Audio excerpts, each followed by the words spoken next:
High, welcome back to my channel.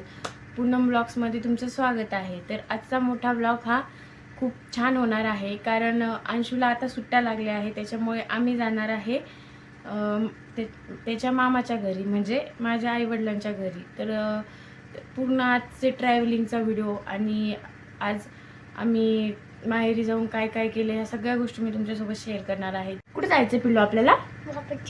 कशाला? सुट्ट्या लागल्या म्हणून ना. किती मस्ती करणार तिथं?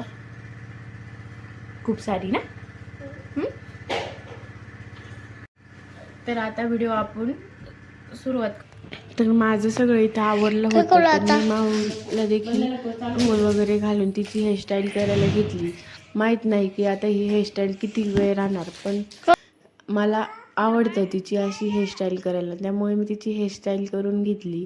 आणि तिचे केस खूपच पातळ आहे, त्यामुळे ती अशी दिसत होती. नंतर मग घरातले मी सगळे कामं आवरलेच होते, पण म्हटलं चला नाश्ता तर बाहेरूनच सांगूया, कारण नाश्ता जर केला तर खूपच ऊन होतं. कारण घरातली सगळी कामं करायची म्हटल्यावर उशीरच होतो, आणि त्यामध्ये नाश्ता बनवला तर मग भांडे वगैरे एक्स्ट्राची कामं वाढतात. तर सगळं नाश्ता वगैरे करून मग आम्ही निघालो माझ्या माहेरी जाण्यासाठी. आता आम्ही तिथेच थांबणार आहे 2-3 दिवस, कारण अंशूच्या स्कूलला देखील सुट्ट्या लागल्या आहे. तर म्हटलं चला आपण 2-1 दिवस जाऊन येऊया. तर खूप ऊन लागत होतं, त्यामुळे आम्ही सगळ्यांनी असे सनग्लासेस घातले होते. आणि बघू शकता वारं पण खूप चालू आहे. सकाळचे 11:30-12 वाजले असतील यावेळेस, पण एवढं ऊन पडलेलं आहे. आणि इथे बघा माऊला आता झोप येते, ती काही वेळात झोपून जाणार. आणि तिचं असंच असतं की आम्ही निघालो की ती काही वेळातच गाडीवर झोपून जाते. माऊ झोपली. माऊ उठूसपर्यंत आम्ही घरी जाऊन पोचलो. घरी गेल्यावर इथे बघा सगळ्यात अगोदर तर बाबांनी पहिले माऊला घेतलं. आणि इथे बघा ह्या 2 चिमण्या कशा घरामध्ये येऊन बसल्या, कारण त्यांना देखील बाहेर खूपच ऊन लागतंय. आणि त्या अशाच माझ्या आईंच्या त्यांच्या घरात नेहमी येऊन बसतात, आणि त्यांचा चूच इथे चालूच होता. आणि माऊ बघा, माऊ बसली बाबाच्या मांडीवर जाऊन. आणि आजोबा म्हणजे प्रेम, हे काही खोटं नाही बरं का. आणि हा बघा आमचा अंशूला तर पप्पाच्या कड्यावरून खाली उतरायचंच नव्हतं. आणि इथं आम्ही येऊसपर्यंत आईने सगळा स्वयंपाक करून ठेवला होता. स्वयंपाकामध्ये आईने वरणबट्टी केली होती, आणि काही तळण देखील तळलं होतं. आणि ते हे आणि माझे काका जेवायला बसले. पप्पा नाही बसले, कारण पप्पाला बाहेर जेवणाचं आमंत्रण होतं, त्यामुळे पप्पा जेवणासाठी बाहेर गेले होते. मग इथे नंतर आम्ही दोघींनी सुद्धा जेवण करून घेतलं, आणि माऊ देखील कोल्डी बट्टी इथे खात होती. आणि आमच्या गप्पा खूप दिवसाच्या पेंडिंग होत्या. गप्पा मारता मारता आम्ही मस्त असं इथे जेवण करून घेतलं. खूप दिवसानंतर आईसोबत जेवताना खूप छान वाटत होतं.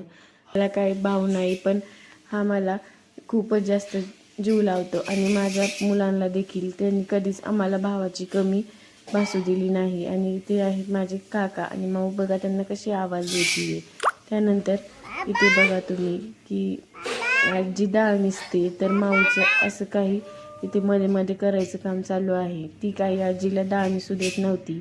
आणि अंशूला तर काय आता मोकळं खेळायला भेटलं, त्यामुळे त्याची इथे माती खेळायचं काम चालू होतं.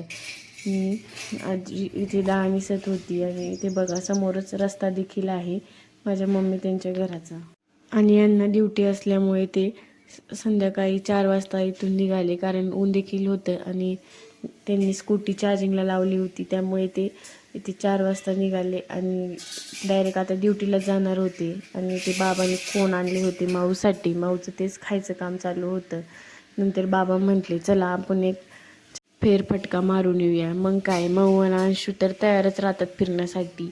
मग एक कड्यावर आणि एक हातात असे बाबा घेऊन गेले दोघांना फिरण्यासाठी. आणि नंतर मी इथे बसले केस विचारायसाठी. तर माझी आई म्हणे दाखव, मी तुझे आज केस विचारते. तर आणि खरंच आईसारखं प्रेम आहे ना कोणीच करू शकत नाही. आईचं हे प्रेम हे खूपच हे असतं. आणि इथं माझी आई मला म्हणत होती तुझी केस खूप छान झाली आहे, आणि तू केसांना काय लावती. तर मी माझ्या आईला सांगत होते मी एक तेल बनवले जे मी केसांना रोज लावते. आणि ते तेल तुमच्यासोबत देखील मी इथे शेअर केलेलं आहे. आपल्या चॅनलवर जाऊन एकदा नक्की बघा. आणि इथे बघा माझे केस किती दाट झाली आहे. माझी आई मला म्हणतीये मी देखील आजपासून हे तेल लावणार आहे. तर अशा गप्पा मारता मारता आईने माझे केस देखील विसरून दिली आहे.